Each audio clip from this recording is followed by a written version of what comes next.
Hey guys, so we're at the wheel and tire shop, and John's getting some new slicks and some front skinnies mounted up for his car. And since he has weld wheels, there's something we have to do in order to ease the balancing process that a lot of shops will not take into account when you take it to them, unless you got like a pseudo kind of race shop and they know what's going on. So the thing with the weld wheels is they have these big, thick center hubs that float. And when you get them shipped, they come with these little plugs in it that just, they hold it in place so it doesn't rattle in shipping. But you can't mount this to the balancing machine because it's going to squeeze on the surface here. So in order to center this hub up during the balancing process, you got your shank style lug nuts. So what I did, since it's a 4 lug bolt pattern, I cut the shanks off, 2 of them. And what we're going to do is we're going to sit them in here into 2 holes opposite from each other.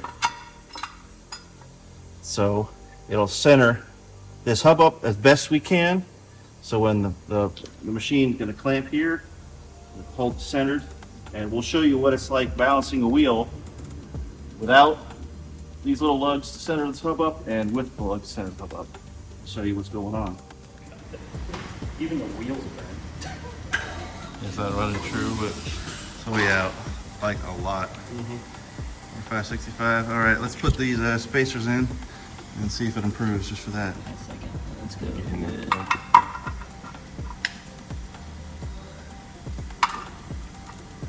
Oh shit, too far.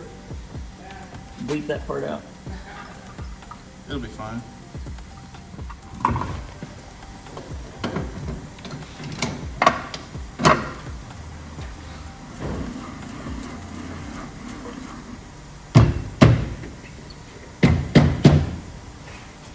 See what we get this time. Should be a lot less. It's 45 and 65. Gotta recenter that. See what we get.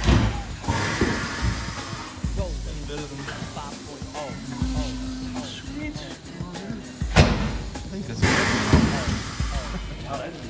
Oh yeah, here we go. Not a Benz or a Jag, it's a 5 with a rag. I don't wanna brag, but I can never be stacked when I'm cruising to A1A. 0 to 64 seconds, no play, it's not a joke.